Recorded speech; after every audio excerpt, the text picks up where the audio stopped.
emang saat mengenal seorang itu biasanya kan kalau kita secara umum ya orang paling tanya nama, umur, pekerjaan, ya mungkin kayak gitu lah ya. Status mungkin atau hobi. Biasa sih. Nah, tapi kalau di Korea Selatan itu agak lain karena selain mereka akan nanya ya seperti yang tadi yang umumnya ditanya, itu mereka kadang nanya juga golongan darah kamu apa. Iya, agak random ya. Kayak maksudnya kita sebagai orang Indonesia kayak mungkin dari 99 dari 100 kesempatan mungkin nggak ada kayaknya ya. Ya nggak sih?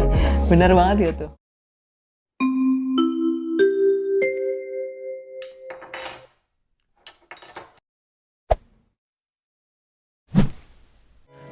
Jadi sejarahnya itu adalah bermula dari suatu penelitian ya waktu itu ya. Penelitian ini oleh seorang guru wanita sekolah guru wanita Tokyo yang namanya itu adalah Takeji Furukawa.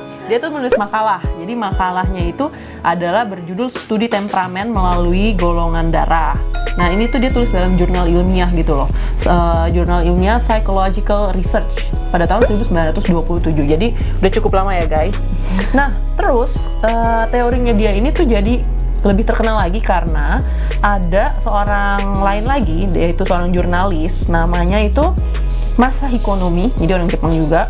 Dan dia menulis rangkaian buku berdasarkan daripada penelitian tadi ya, jadi berdasarkan penelitian golongan darah tersebut. Dan padahal jurnalis ini juga nggak memiliki background medis kan ya, kalau dari menurut sejarah. Betul, jadi dia itu lulusan Departemen Teknik. Jadi sebenarnya orang Korea itu kalau sampai kalian suatu hari ke Korea atau ketemu orang Korea dan ditanyakan golongan darah kamu apa, jadi jangan sampai itu membuat kalian curiga atau kenapa gitu, tapi itu adalah suatu tanda bahwa sebenarnya orang itu mau mengenal kamu lebih baik gitu. Yes. Golongan darah ini juga semakin terkenal di tahun 2004 ya, ketika tahun itu ada film drama yang tahun 2005 yang berjudul My Boyfriend is Type B. Jadi film drama itu mengisahkan seorang wanita dengan golongan darah A dan pacarnya itu golongannya darah B.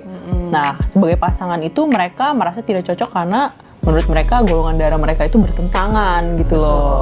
Aku juga udah siapin juga beberapa contoh dari baik acara maupun cuplikan film yang menyinggung hal ini. Oke, kita simak.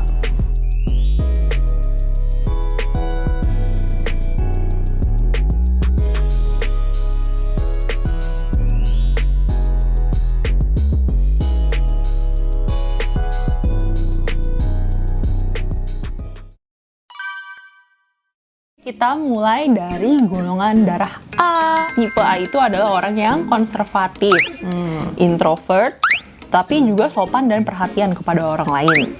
Dan karena mereka memiliki sifat yang sensitif, jadi katanya golongan darah itu biasa orang-orang yang kayak sensitif gitu.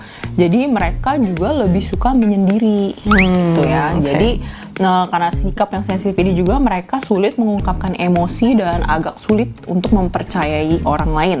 Jadi contohnya katanya sih kalau kayak dalam hubungan gitu, ya biasanya bermain aman dan nunggu kayak orang lain untuk yang kayak mendekati kalian gitu loh. Dan kemudian orang-orang dengan bergolongan darah A ini dikatakan orang yang biasanya itu berhati lembut dan mudah terluka. Tetapi orang golongan darah ini juga adalah orang-orang yang kreatif, perfeksionis, pekerja keras, sehingga orang-orang di sekitar Anda cenderung menghargai dan mempercayai Anda. Yang tadi kita bilang juga di awal bahwa banyak orang Korea percaya bahwa itu bisa menentukan kayak compatibility-nya gitu loh. Jadi cocok nggak sih sama orang ini dengan golongan darah tersebut. Nah, kalau menurut artikel ini ada golongan darah A ini cocoknya sama O. Dan juga cocok sama sesama A juga ya gitu. Sekarang kalau untuk di A, tadi kan yang best ya, yang klopnya. Nah katanya ini itu yang worst, jadi kayak yang kurang cocok. Biasanya katanya sama golongan darah B. Oh gitu. Lucu sih katanya. Dan lagi-lagi ya, ini kan juga belum terbukti secara medis gitulah ya. Jadi ya ini sih hanya kayak ya kebiasaan atau kebudayaan orang Korea gitu sih guys ya. Jadi untuk kayak dalam hal berteman aja sih gitu loh. Iya, jadi kayak percaya nggak percaya lah gitu, kayak ya namanya kebudayaan gitu kan, bukan terbukti secara ilmiah gitu. Oke, jadi kita sekarang melanjutkan ke tipe B ya. Jadi tadi kan yang A itu katanya nggak cocok sama B. Kenapa sih? Karena B itu mandiri, jadi bersemangat dan juga aktif. Sementara kan tadi A itu dibilangnya konservatif, introvert ya. Jadi dari situ aja mungkin agak beda karena si B itu dibilang paling ekstrovert dibandingin golongan-golongan darah lain. Jadi dari situ aja udah kayak berkebalikan gitu kan. Makanya tadi mungkin ini kayak satu diem, satu kayak yang tipe rame gitu ya. Jadi mungkin tadi itu mendasari salah satu drakor tadi itu loh yang main iya, contohnya A and B ya. Jadi karena kayak dua kutub yang berlainan banget gitu kan. Nah terus yang B ini juga dikatakan dapat berteman dengan mudah, suka membuat orang tertawa sehingga mudah untuk berteman. Terus juga dikatakan tidak sabar. Jadi sementara yang tadi mungkin lebih orang berhati lembut ya. Jadi kan lain tuh ya sifatnya. Terus juga dikatakan tipe B itu tidak ragu untuk mengungkapkan pikiran mereka yang sebenarnya. Jadi orangnya tuh to the point, dia mau ngomong apa, dia merasakan apa ya ngomong aja gitu kan. Sementara tipe A tadi bilang tuh dia lebih kayak menyendiri, terus dan dia juga sopan sih bagaimanapun ya. Mungkin kayak karena lebih sensitif, jadi mungkin dia lebih kayak memperhatikan perasaan orang kali ya. Untuk si B ini katanya paling cocok sama AB ya. Jadi golongan AB dan diikuti juga dengan golongan O. Oke. Kita lanjut ke tipe selanjutnya yaitu tipe AB. Tipe AB. Di tipe AB ini di Korea ada kepercayaan ya bahwa kalau orang dengan golongan darah AB itu jenius atau kebalikannya. Jadi itu kayak bertolak belakang banget. Either dia tuh jenius banget atau dia kebalikan dari jenius. Jadi kayak dibilangnya tuh kayak ya orang yang nyentrik gitu loh, kayak unik gitulah. Dan biasanya dibilang kayak orang-orang kayak gini tuh kayak suka dianggap kayak out of this world gitu, kayak punya dunia sendiri gitu loh. Gitu. Nah terus jadi AB kan namanya aja AB. Jadi menurut teori di golongan darah ini karakter mereka ya campuran dari A sama B gitu kan. Terus katanya sih kepribadiannya itu mudah berubah dengan cepat, tergantung pada suasana hati dan situasi yang lagi mereka alami. Jadi karena hal itu, jadi dia tuh kasih kesan kepada orang lain orangnya tuh kemudian atau kayak bermuka dua kayak gitu. Bertingkah laku seperti dari planet lain. Jadi itu nanti aku akan kasih cuplikannya. Ini juga salah satu interview yang aku pernah nonton, yaitu dari grup Astro, dan di situ membernya Moonbin sama Sanha lagi di interview. Nah terus di situ ada satu poin Moonbin ngomong kepada audiens kayak, tuh kan dia mah aneh si Sanha kayak gitu. Dia tuh sering banget tuh kayak ngirim-ngirim chat di grup chat member Astro. Menurut dia lucu, tapi yang lain tuh kayak apa sih nggak lucu, nggak ngerti gitu maksudnya dia apa. Iya, jadi tuh dibilang kayak dia tuh bener-bener kayak out of this world banget ya, makanya kamu tuh AB gitu. Dia bener-bener di interview itu dia ngomong kayak gitu, dia tuh bener-bener totally AB banget gitu.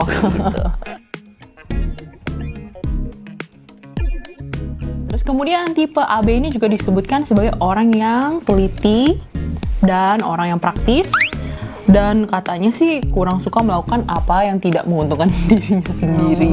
Katanya. Oke, lanjut compatibility-nya ya. Jadi menurut teori ini yang paling kompatibel sama AB adalah ya AB, dan juga kedua bisa sama B. Terus kalau yang nggak cocoknya itu sama golongan darah O. Jadi kalau golongan darah O katanya dikenal sebagai pemimpin alami, natural leaders ya. Dan mereka ini ahli di dalam mengomunikasikan pendapat mereka secara konstruktif, dan juga memastikan bahwa setiap orang yang mendengarkan mereka itu tuh mengerti lah ya, dan juga dengan perkataan yang tetap ramah gitu loh kepada yang mendengar gitu. Dan orang-orang ini adalah orang yang penuh energi, supel, optimis, dan ramah. Dan kemudian ada apa lagi nih? Terus dikatakan bahwa kalau berhubungan dengan pekerjaan itu pasti akan selalu melakukan yang terbaik. Itu kayak in it to win it gitu ya. Jadi itu langsung all out lah gitu ya orangnya kalau menyangkut pekerjaan. Terus dikatakan juga memiliki masalah dalam menyuarakan perasaan mereka karena takut ditolak. Dan mereka sering terlihat lelah karena berusaha menyelesaikan sesuatu dengan sempurna. Jadi perfeksionis kan. Karena itu ya plus minus. In a way dia hardworking tapi ya bisa sampai kayak capek juga gitu ya. Nah, ada penelitian nih di Korea itu menunjukkan bahwa golongan darah O adalah golongan darah yang paling disukai oleh CEO, perekrut, dan rekan kerja karena ciri-ciri yang disebutkan di atas. Wow. Kayak lebih ke arah hardworking yang Jadi kayak karyawan favorit gitu mungkin ya. Berarti kalian kalau sekarang nulis CV jangan lupa tulis golongan darah saya O loh. Oke, jadi untuk golongan darah O ini katanya paling cocok sama orang golongan darah A dan golongan darah B. Yang kurang cocok itu katanya sama AB. Nah, kita tuh mengadakan survei waktu itu, dan dari survei itu kita mendapatkan hasil, pertanyaannya adalah, apa kamu tahu mengenai bahwa orang Korea itu percaya bahwa golongan darah menentukan karakter seorang? Nah, jawaban dari survei tersebut adalah 73% itu tahu. Jadi kita lumayan kayak wow juga ya, ternyata banyak juga loh yang tahu 73%. Nah, 27%-nya nggak tahu. Oke, nah terus dari survei yang besar itu kita mengadakan yang lebih detail. Jadi kita mengadakan 5 pertanyaan buat para responden. Yang pertama adalah tadi yang orang Korea itu berpikir bahwa karakter seorang ditentukan oleh golongan darahnya. Itu kamu tahu atau tidak? Nah, itu jawabannya 100% tahu dari yang pertanyaan lebih detail itu ya. Nah, tapi sebelumnya kita jelasin dulu bahwa target koresponden kita kali ini kita pilih yaitu orang Korea beneran, dan juga ada kayak orang dari berbagai belahan dunia yang tinggal di Korea. Jadi ya seharusnya lebih luas ya, lebih akurat juga lah ya, karena kan mereka benar-benar mengalami tinggal di sana gitu loh. Oh, jadi ada juga orang Korea yang tinggal di luar negeri juga ada. Iya, jadi maksudnya biar lebih akurat gitu loh mengenai budaya Korea ini. Nah, ini buat yang survei yang lebih detail yang akan kita sebutkan 5 pertanyaannya. Kalau tadi yang survei yang besar itu lebih luas. Jadi dari orang Indonesia, orang luar negeri juga ada gitu ya. Nah, oke, sekarang kita lanjut ke pertanyaan kedua yang tadi yang lebih detail. Apakah kamu setuju bahwa golongan darah seseorang menentukan karakternya? Nah, itu mereka menjawab 80% itu tidak setuju. Terus pertanyaan selanjutnya adalah, apakah pernah ada yang bertanya kepada kamu golongan darah kamu itu apa sih? Nah, mereka menjawab 80% iya, pernah ditanya. Jadi itu benar-benar menunjukkan beneran iya, seorang Korea itu kayak gitu. Jadi waktu itu ada juga yang jawab, dia nih orang Chile yang tinggal di Korea. Waktu itu baru berapa bulan ya, sekarang udah hampir 1 tahun kali. Dia bilang sih sering gitu. Kan bener. Nah, pertanyaan selanjutnya adalah, apakah kamu tahu golongan darah kamu? Nah, kalau kita sendiri pribadi tahu ya, tapi ada beberapa teman-teman juga yang nggak tahu gitu ternyata golongan darah mereka apa. Nah, kalau dari survei itu 80% tahu. Terus pertanyaan yang terakhir adalah, menurut kamu apakah karakter kamu cocok dengan golongan darah kamu? Jadi berdasarkan teori-teori yang tadi yang udah kita bahas. Nah, hasilnya adalah 50-50. Jadi ada yang setengah percaya setengah enggak. Ada juga yang kayak ya mereka bandingin gitu, mereka baca oke, yang poin ini cocok, poin yang ini enggak. Terima kasih sudah menonton video kami. Kami berharap video ini dapat menjadi video yang edukatif dan informatif. Dan semoga kalian suka. Jangan lupa untuk like, Subscribe, dan juga leave us a comment. dan juga share video ini ke teman-teman kalian. Dan sampai jumpa di video berikutnya. Bye! Video ini merupakan kerjasama dengan Korean Cultural Center Indonesia.